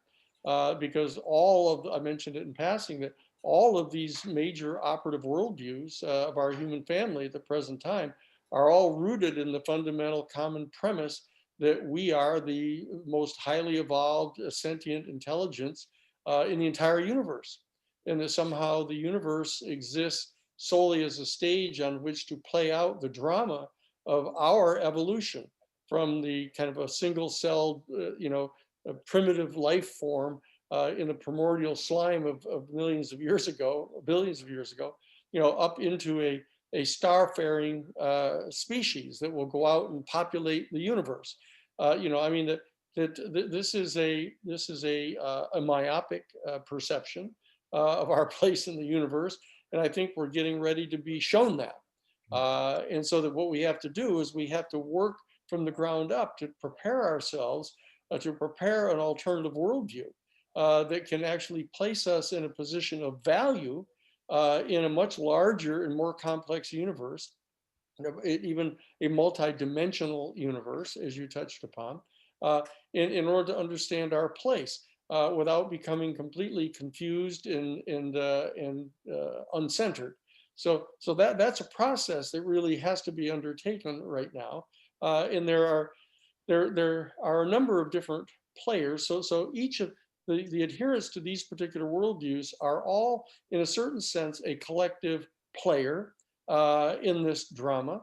The extraterrestrial civilization, we need to really ascertain what the demographics are of this extraterrestrial civilization. Is it a unified civilization? Has it evolved to the point of having a coordinated, systematic decision-making process? Are there still factions that are functioning within the extraterrestrial civilization that we'd have to be cognizant of? These are all things that are in the normal diplomatic world, elements of how you have to deal with this. You have to deal with your own domestic people as a diplomatic force, in the factions that are inside your own nation state to take into account. And then you have to deal with the other nation states and how they relate to each other. These are all skill sets that have been developed by our human family, and there are whole courses involved in having to train yourself to be able to be. You can't just shoot from the hip, or play by the seat of your pants in these things, or just open yourself up completely unconditioned to every single experience that you have here. There's a kind of a reflective activity that we have to engage in here collectively together. So we need to, what we're proposing at the New Paradigm Institute is to assist in displaying out in front of us what all the issues are here, to get a clear kind of approach to how we are going to do this collectively. The fact that we've made this decision that we're not going to be depending upon the governmental structures that have been developed on our planet, because they've brought us to this point where we live daily, hour by hour, under the threat of total nuclear annihilation, all in support of some major corporate elite that are trying to exploit the natural resources, of the planet for their own private benefit, and then the reaction that different nation states have to that process that's going on, some of them more threatening than others. But we have to take what we can from the knowledge of our human family over the millennia, to bring it to bear in an institute where we can lay it out on the table, evaluate it, try to understand our different religious traditions, our different metaphysical dimensions of reality that we've come to understand, and really develop a whole new worldview. Because in order to really have an open, ongoing diplomatic relationship with members of the extraterrestrial civilization, we have to merit that. We can't just insist that they deal with us as equals. We can't force ourselves upon them. We certainly can't arm ourselves collectively and try to go out and vanquish them in any way at all.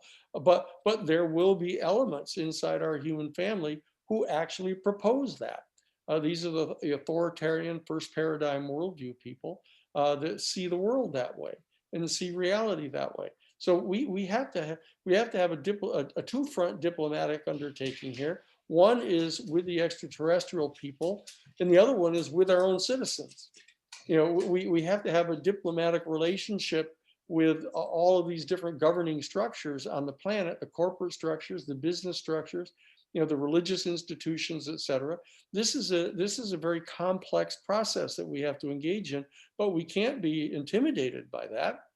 We have to figure out collectively how to do this. Every one of us has to bring to the table whatever abilities we have, whatever knowledge we have, whatever education we have, whatever personal experiences we have, and to share them so that we can come to a collective decision about what kind of a position to present to the extraterrestrial beings. And we need to do this in our own lifetimes, because the reality is that this event is taking place now. And for us to be prepared to participate in this in an effective way, we need to do this now. We can't keep putting it off. We can't keep waiting for the government to tell us. We can't keep waiting for our religious institutions to come to some institutional decision on this. And so we have to do this ourselves. And we have to demonstrate to the extraterrestrial beings and to the various institutions of our planet that we as a citizenry are capable of making decisions ourselves. And that's what we have to do. So that's how what I think has to take place, and we have to start doing it right away. Beautifully stated. Mark, I'm going to put the spotlight on you for a moment. What would you like to add? And people are asking how they're going to be able to interact with you and become part of this. In addition to just watching other speakers during the harmonic convergence, how are people going to be able to actually interact and be more involved? Well,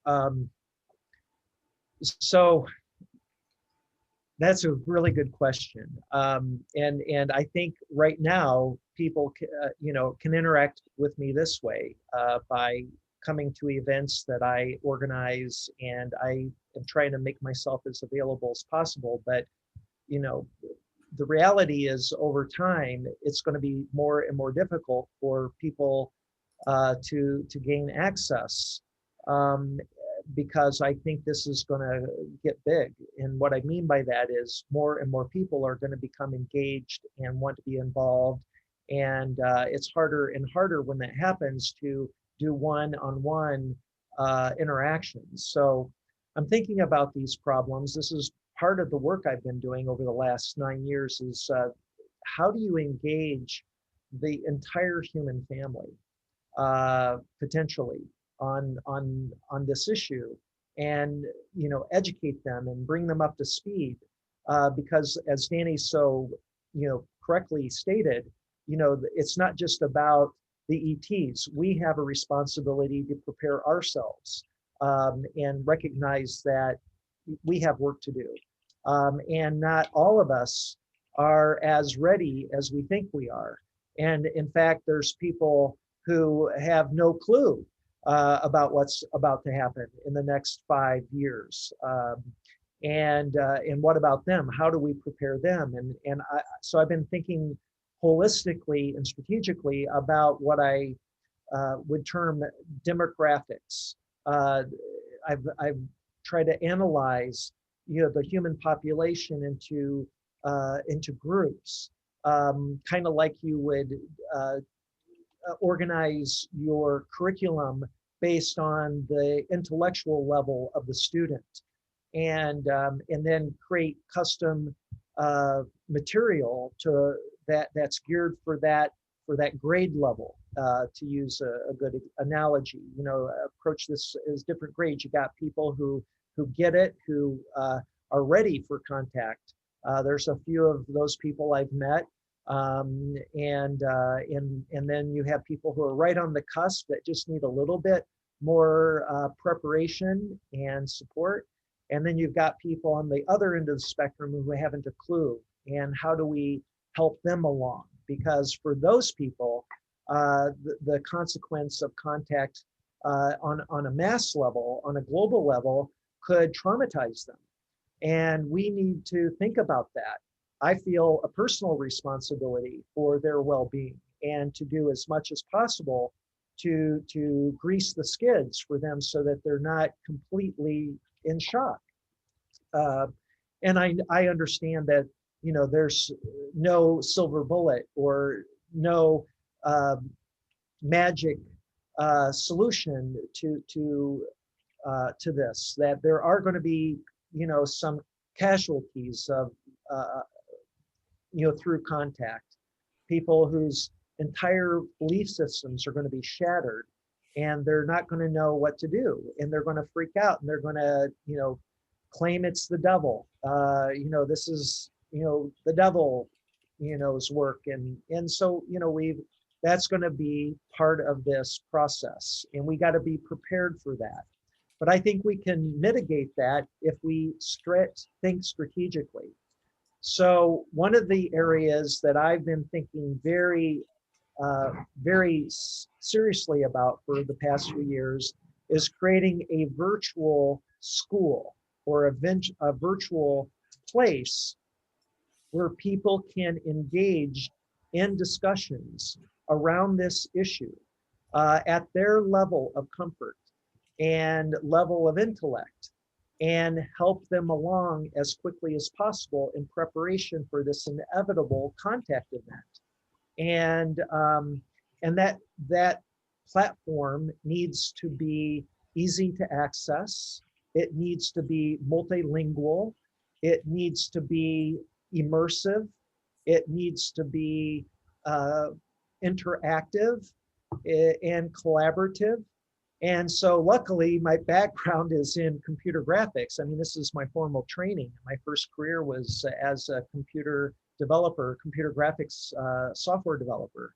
And so I know all about how to create virtual spaces on the internet that allow for collaborative learning and creative ways to do that. In fun ways. I think that, the way to make this attractive to people is to make it fun. And that's one of the things that makes me really excited about this, because it's going to be really fun. The observation deck is a virtual world created by Captain Ron and Lori and her husband, Michael Moriarty. And they have, and Jordan Peace also has been involved in that.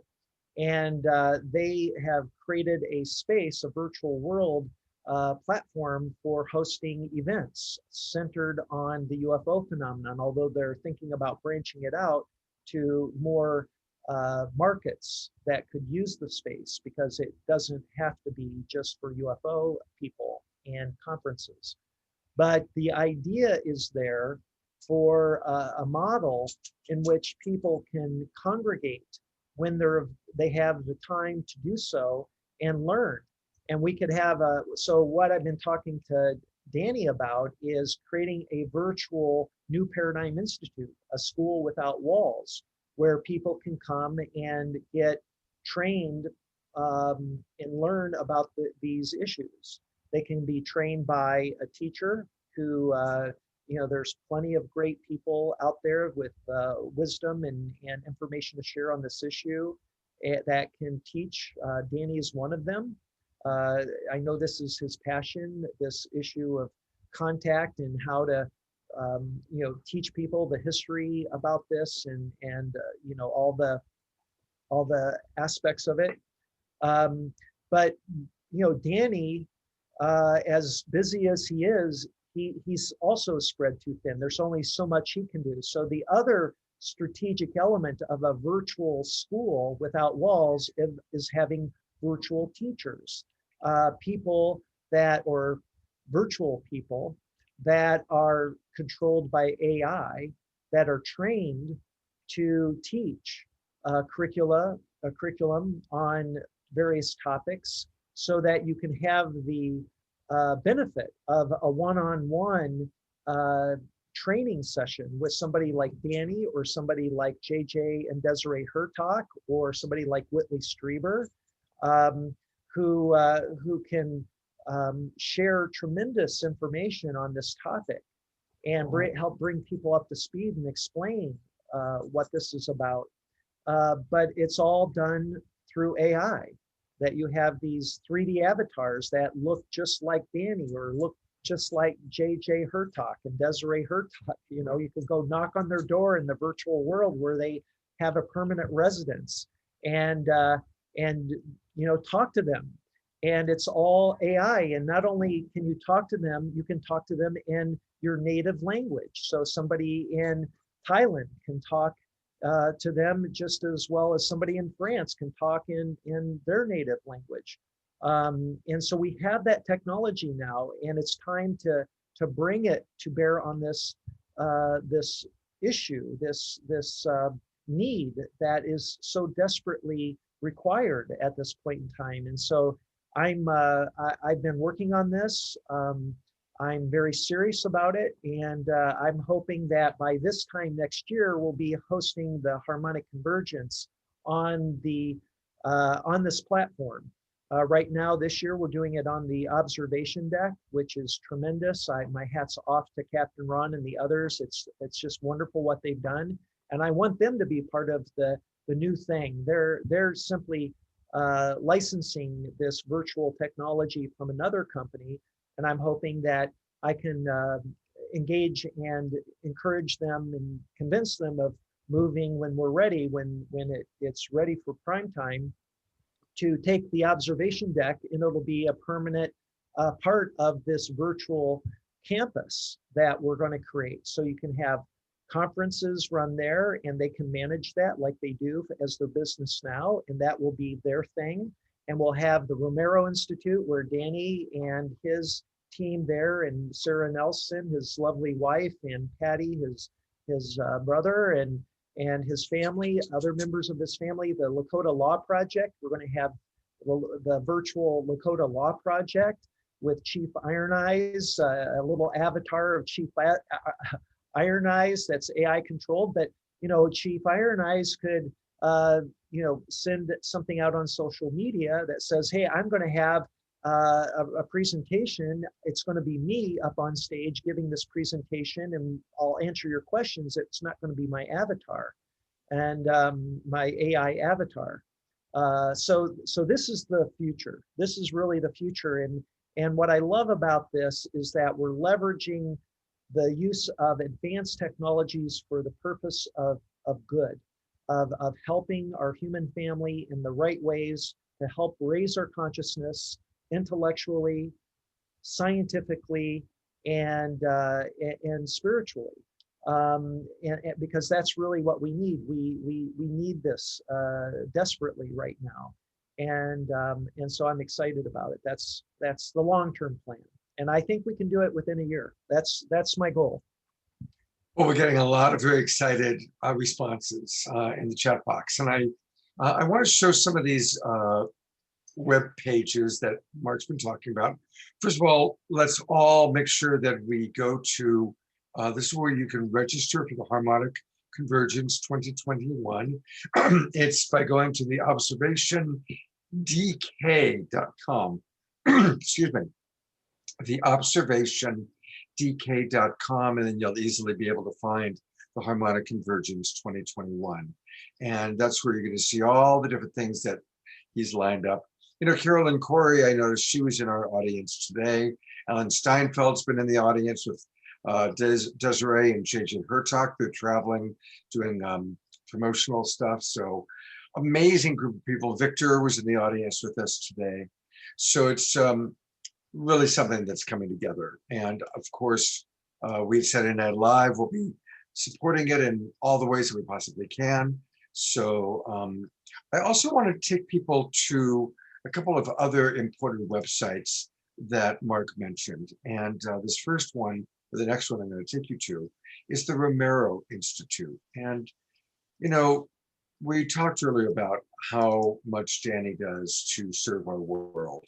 And I really want to encourage people to go visit the Romero Institute and make a donation. Take a look at what they do. The Lakota People's Law Project is so important. And again, thank you, Danny, for all that you did to support the protests and the success of Standing Rock. Really happy to see that more and more of these big pipeline projects are being stopped. But it takes a lot of effort, and it takes people that go out and protest, and it takes people like Danny who are doing it on the legal side. So let's really please go to the RomeroInstitute.org. And Danny, I'm going to bring you on for a moment. Is there anything you'd like to especially highlight that you want people to be aware of as they go to the Romero Institute, or also your other website that we've got here, which is, of course, the New Paradigm Institute, and I'll pull that up for a moment.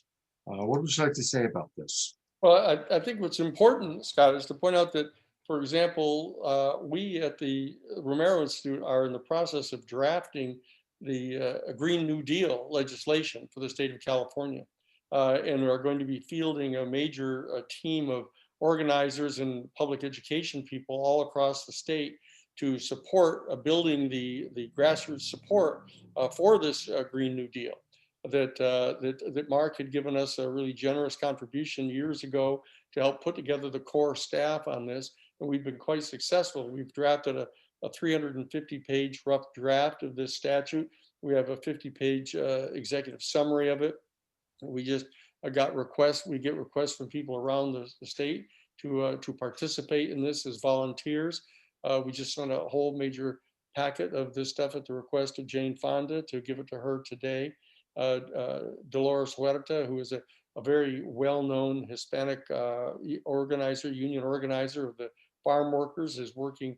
We're all working together on this with major environmental groups around the state to get Governor Newsom to declare a state of climate emergency in the state of California that will empower him under a particular statute that's been passed by the legislature to cut through a lot of the red tape and to allow an omnibus statute to be passed that deals with all the various aspects of the global climate change needs here in the state. So it's a very major project of ours, you know, equal to the Lakota People's Law Project that we've been working at for 15 years. We have an office, as you mentioned, up in Rapid City, South Dakota, where we're working with all of the major tribal people, working at trying to establish a reassertion of sovereignty on the part of the indigenous people to keep major pipelines and gas drilling and everything from going on inside the Great Sioux Nation. So that this integrated project that we have interestingly links into the whole issue of the UFO issue, because one of the two major issues that is constantly raised by the contactees with extraterrestrial people from these UFO craft is not only the issue of nuclear weapons and nuclear power. As you know, we earlier stopped the construction of all nuclear power plants in the entire United States from doing the Karen Silkwood case that knocked off and got declared unconstitutional the financial cap that the Congress tried to impose on legal liability for these major dangerous nuclear power plants. And so since that victory in the Karen-Silkwood case, not one single new private nuclear power plant has been built in the United States. And so that we are trying to carry out the agenda. A lot of the stuff that the people from the UFO craft have been saying, look, not only do you have to stop nuclear weapons and private nuclear power plants that are threatening to contaminate the planet, but you've got to stop other pollution of the planet. These fossil fuels of the oil and the natural gas that are generating carbon into the atmosphere is going to destroy your climatic system, and you're going to destroy the entire climate system of the planet. And these are this constant messaging of stopping nuclear weapons and nuclear power and stopping the pollution of your planet that's going to ruin your climate system. This has been a message that has been consistently repeated ever since the 1940s. Of being shared with our people. We need to take up the challenge. And one of the things that at the New Paradigm Institute that we're going to be working on is formulating ways for our people who are becoming trained as diplomats in relationship to the extraterrestrial civilization to, again, work back into our own planet, to not only educate our people to prepare ourselves for the membership in the Galactic Federation, but also to take care of our own planet and to, as Mark was pointing out, rid our planet of nuclear weapons and the nuclear power plants that are threatening our environment. But we've got to stop the global climate change. And that's another one of the major projects we're doing at the Romero Institute on the grassroots organizing level and in the legislative level. But we have to recruit people who are interested in the extraterrestrial issue to understand what the messages are that are being communicated by these beings to us, so that they can understand the importance of this for our whole planet. So the Romero Institute is working in partnership with the New Paradigm Institute that we're going to be putting up as a major new project. So this is a thing with the Lakota People's Law Project, the Greening California project that we're working on, and the New Paradigm Institute. These are all major projects that we're going to try to get people to pay attention to and come work with us all to get this done. All right, so you can go to newparadigminstitute.org. Really want to encourage everybody to go to newparadigminstitute.org. And the Greening California .org for the work that we're doing on the global climate change front. Okay. And somebody asked, and this is hopefully a fairly quick question, how can we help stop the new nuclear plant that's being developed in Wyoming? Is that anything that you know about? Well, we'll get on this. Don't worry. The fact is that they can't build these plants. They can't get any contracts to really build these plants. They can talk about it and they can plan it, but they can't get any insurance because they have no limitation on their degree of liability. And no intelligent business person is going to build a facility like that where they can't secure any insurance for it. So we'll stop this one just like we stopped the Keystone XL pipeline. These are things that citizens need to organize to stop these things from happening because the government institutions have been captured by the corporations that have a financial interest in doing these things and laying waste to the environment. So that we need to organize people power, citizen power, to stop the construction of these nuclear power plants, to stop the intrusion of these oil pipelines and gas pipelines into indigenous territory, and to stop the nuclear weapons on our planet. All of these things are part of our agenda, which is the agenda of any sentient species that wants to become respected as a part of the international and global and now interstellar civilization. We've got to do this now.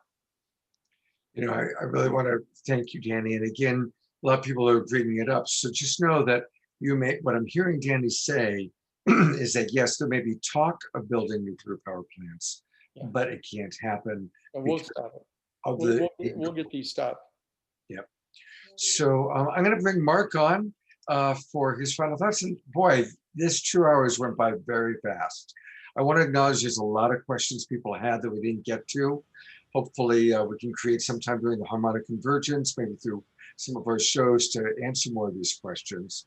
Yeah. But Mark, what are some of your final thoughts? Well, on that point that you just made, one of the things I plan on doing is making myself available in the observation deck on a daily basis. So we are putting together our programming for the 11 days, and I'm reserving a few hours every day where I'm available in the auditorium to answer questions. I'll be presenting on some things, but it's going to be very, informal. And I'll tell my story, probably tell it a few times because I know some people won't be able to be there the first time. But I have some things that I that I am ready to share. And so for those of you that are coming to the harmonic convergence, I just want to encourage you to take advantage of the times that I will set aside for one-on-one. Well, when I say one-on-one, I'll make myself available in an intimate setting and answer questions about my experience, anything. I've got a unique history and professional background that I don't talk to or talk about a whole lot, that I enjoy talking about, things like nanotechnology. I created a program back in 2004 to 2009 called Nano Engineer One that was leading edge software.